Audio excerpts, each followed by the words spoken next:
নির্মাণের পর থেকে পার্বত্য জেলা বান্দরবানের অন্যতম আকর্ষণ আলীকদম পোয়া মুহুরী সড়ক। পাহাড়ি নদী মাতামুহুরীর পাশ ঘেঁষে নির্মিত এই নয়নাভিরাম সড়কে রয়েছে মোহনীয় সব বাঁক, সাথে যোগ হয়েছে সবুজ পাহাড়ের নৈসর্গিক শোভা।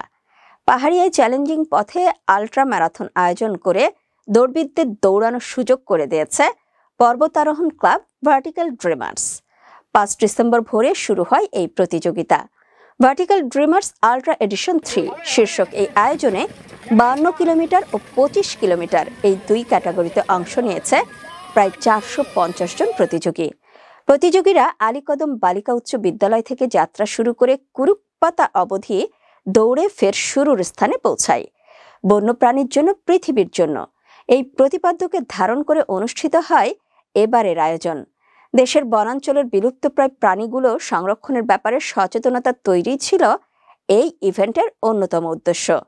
প্রসঙ্গত, ভার্টিক্যাল ড্রিমার্স আয়োজিত আগের দুইটি আয়োজন হয়েছিল অন্য দুটি চ্যালেঞ্জিং রুটে। দেশের সর্বোচ্চ মোটরেবল সড়ক আলীকদম ডিম পাহাড় সড়কে দৌড়বিদরা দৌড়ানোর সুযোগ পেয়েছেন 2023 সালে, আর গত বছর অংশগ্রহণকারীরা দৌড়াচ্ছেন বান্দরবান চিম্বুক সড়কে। উল্লেখ্য যে এই আয়োজন একটি সম্পূর্ণ দাতব্য উদ্যোগ। এর সকল উদ্বৃত্ত চলে যায় বান্দরবানের কয়েকটি বিদ্যালয়ে ক্ষুদ্র নৃগোষ্ঠী শিশুদের শিক্ষা খাতে।